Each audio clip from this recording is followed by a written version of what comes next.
Het belangrijkste nieuws van Curaçao in het Nederlands.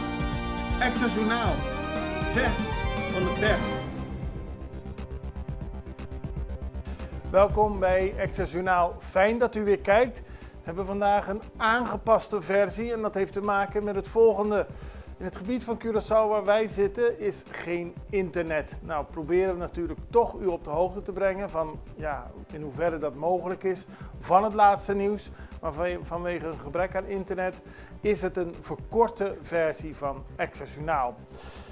Deel Curaçao zonder internet, dat is meteen ook het belangrijkste nieuws. Want vannacht is er bij een huis in Otrabanda een brand ontstaan.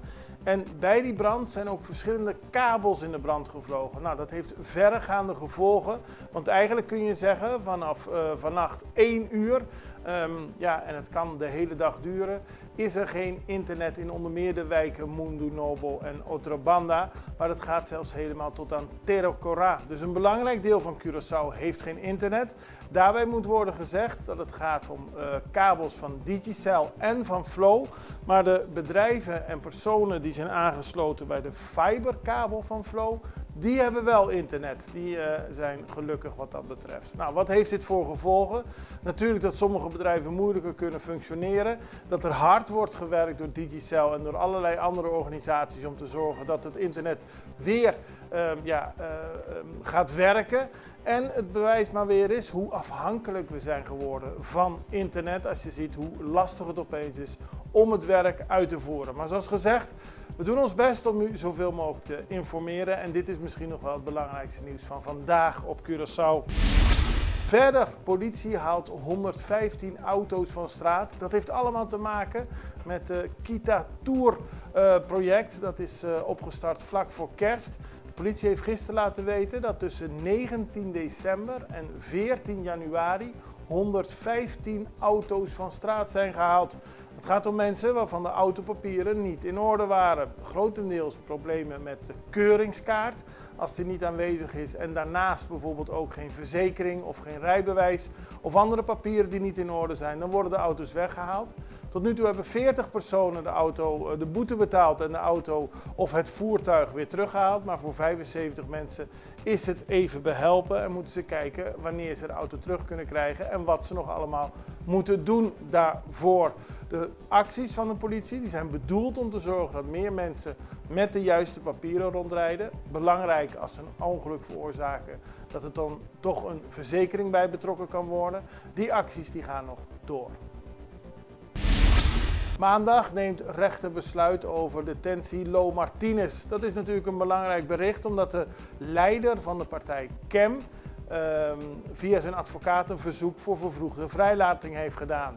Hij zit sinds begin november vast op verdenking van drugshandel en het witwassen van geld. Zijn advocaat had al eerder een verzoek ingediend, maar dit verzoek werd gisteren door de rechter behandeld. En die bepaalde dat maandag daadwerkelijk wordt bepaald of Lo Martinez vervroegd naar huis mag. Dat betekent niet dat de zaak is afgelopen, maar dat betekent alleen dat de verdachte in huis de behandeling van de zaak mag afwachten. En waarom is dat belangrijk? Omdat ook volgende week op donderdag de inlevering van de partijlijsten zijn. En als Lo Martinez daarbij kan zijn, is dat voor de partij CEM natuurlijk een grote opsteker. Die partij heeft laten weten dat Lo Martinez, of die nu vastzit of niet, onbetwiste nummer 1 op de lijst van CEM zal blijven.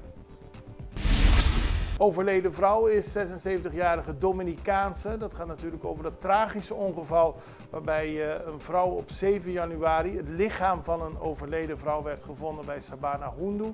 Dat lichaam was in een doek gewikkeld en lag achter een container.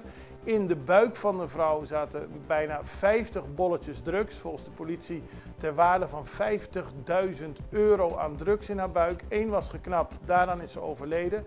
Maar het feit dat de vrouw, een 76-jarige dame, in een rolstoel is, die vanuit de Dominicaanse Republiek hier naartoe gekomen was en uiteindelijk naar Nederland wilde reizen, waarschijnlijk 27 december, maar geweigerd werd in het vliegtuig omdat ze geen begeleider had voor haar rolstoel en toen verdwenen is en uiteindelijk overleden.